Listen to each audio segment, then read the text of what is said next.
Nothing Stopped Sophie, the story of unshakable mathematician Sophie Germain.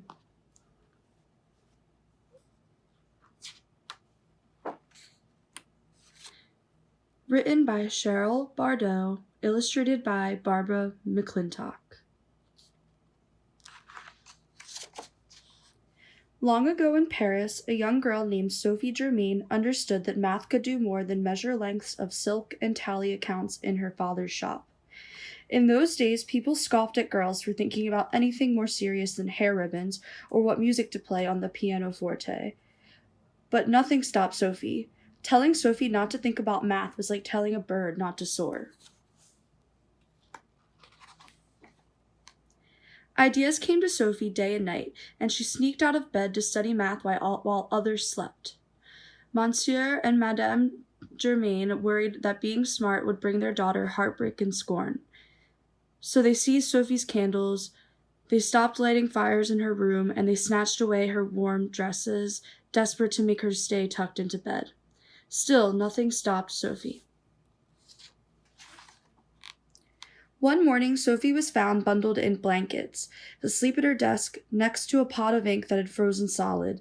Finally, Sophie's parents let their daughter indulge her mathematical dreams.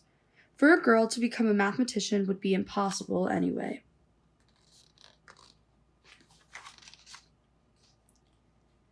Sophie grew up during the French Revolution, when starving peasants rioted against rich kings and nobles who feasted on sausages, salads, and sweets.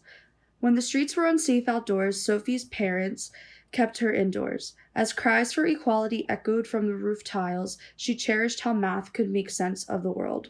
Math, with its clear and simple laws. Math, with its strong sense of order. Math, which defines when the world is in balance. Curled up in her father's library, Sophie barely heard the distant cannons that rattled the shutters.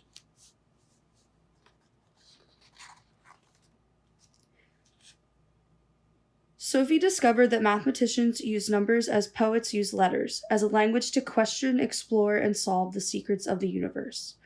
She read how ancient Greeks wrote equations that made the impossible possible. Water flowed uphill. A lone man pulled mighty ships ashore. A scholar measured the size of the earth. Sophie longed to become a mathematician and write such poems of her own.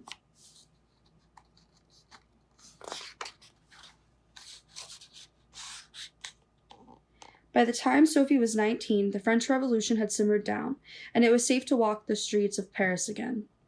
Sophie wanted to attend a university, but no professor would read a woman's work, so she secretly acquired notes from math classes and sent in homework by mail. She signed her papers Monsieur Leblanc.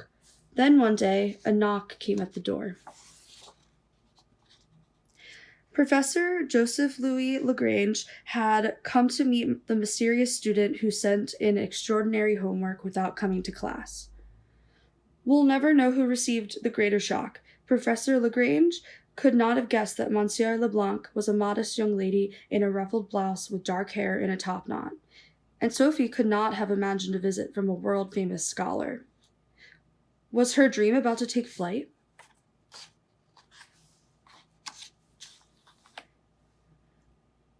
With Sophie's secret discovered, news of the girl prodigy rippled through Paris.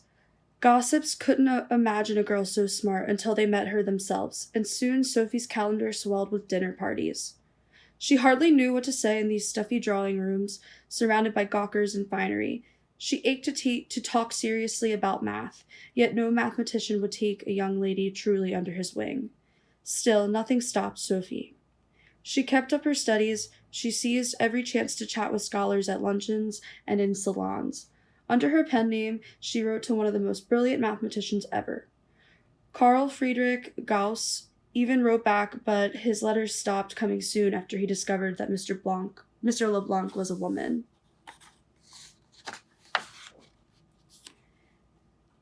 At age 32, Sophie witnessed an experiment that revealed the hidden laws of math at work in our everyday world.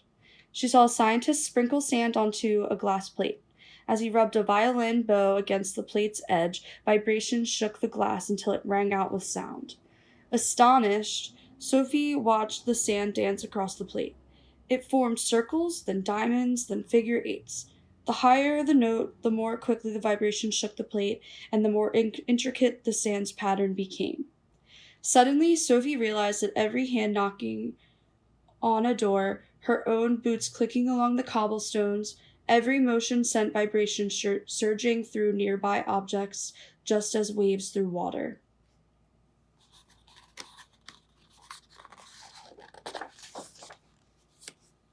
The rest of Paris was agog, too. The prestigious Academy of Sciences offered a medal worth 3,000 francs to anyone who could find a mathematical formula that would predict patterns of vibration. This information could affect buildings, bridges, and who knew what else. How much vibration was too much? At one point, would an object break? Academy scholars called the problem impossible. Their heads spun just thinking about the many ways vibration might move an object. But nothing stopped Sophie.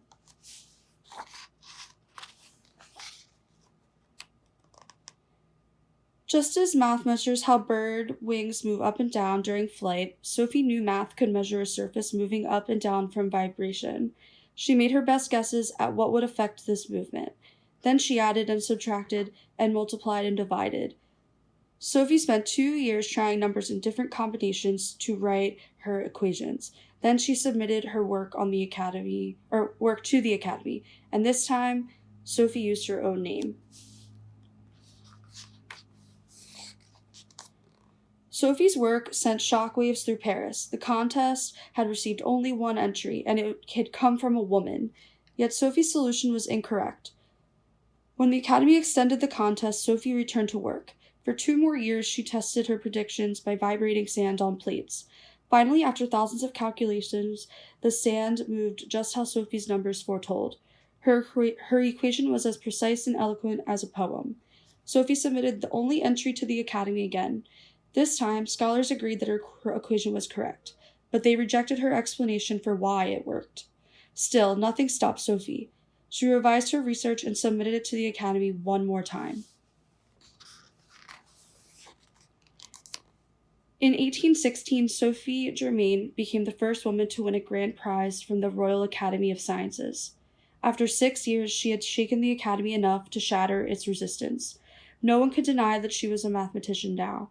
The human spirit, she later reflected, requires more resources inside when outside it has less.